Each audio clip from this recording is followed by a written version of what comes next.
Kenapa orang dahulu bisa menjaga dan mempraktekkan Quran itu untuk menampilkan kebaikan dirinya, orang sekarang jauh dari petunjuk Quran dan hadis. Ini bagian pertama. Awas, hati-hati ya, hati-hati, karena nanti ada orang yang saat akan masuk surga, ditimbang amalnya, kata Nabi, ternyata terhambat dia karena pernah melukai fisik baik dirinya ataupun orang lain. Yuk kita lihat, cek hadis Muslim. Riwayat sahabat Abu Hurairah radhiyallahu taala anhu. Saya agak cepat. Jadi satu kali Nabi sedang kumpul begini, tiba-tiba beliau tanya pada sahabatnya, "Atadrunal muflis?" Tahukah kalian tentang orang yang bangkrut saat di hari kiamat nanti? Lalu sahabat rebutan menjawab.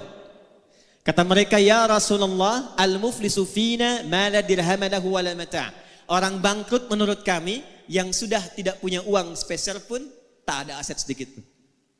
Secara teori dunia benar. Tapi perhatikan jawab Nabi. Al-muflisu min ummati. Orang bangkrut yang mengaku umatku itu. Tolong garis bawahi ya.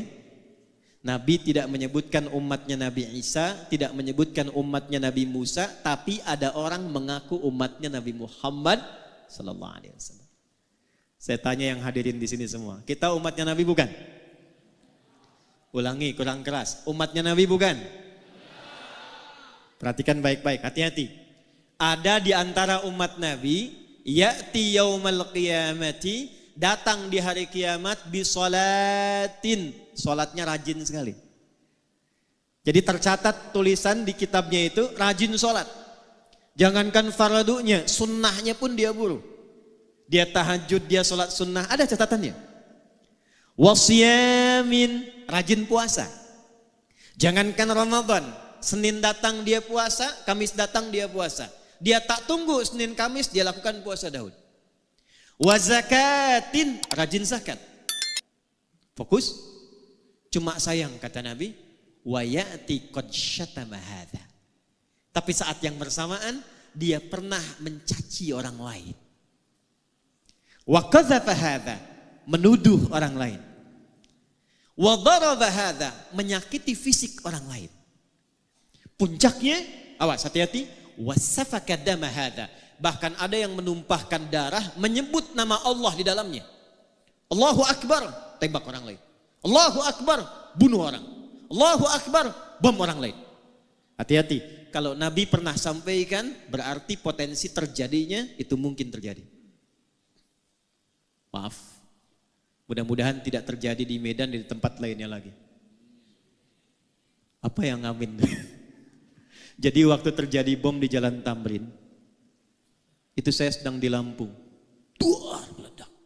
Lagi begini tadi. Tiba-tiba jamaah angkat tangan bertanya, "Ustaz, apakah bom di Jalan Tamrin itu termasuk jihad fisabilillah?"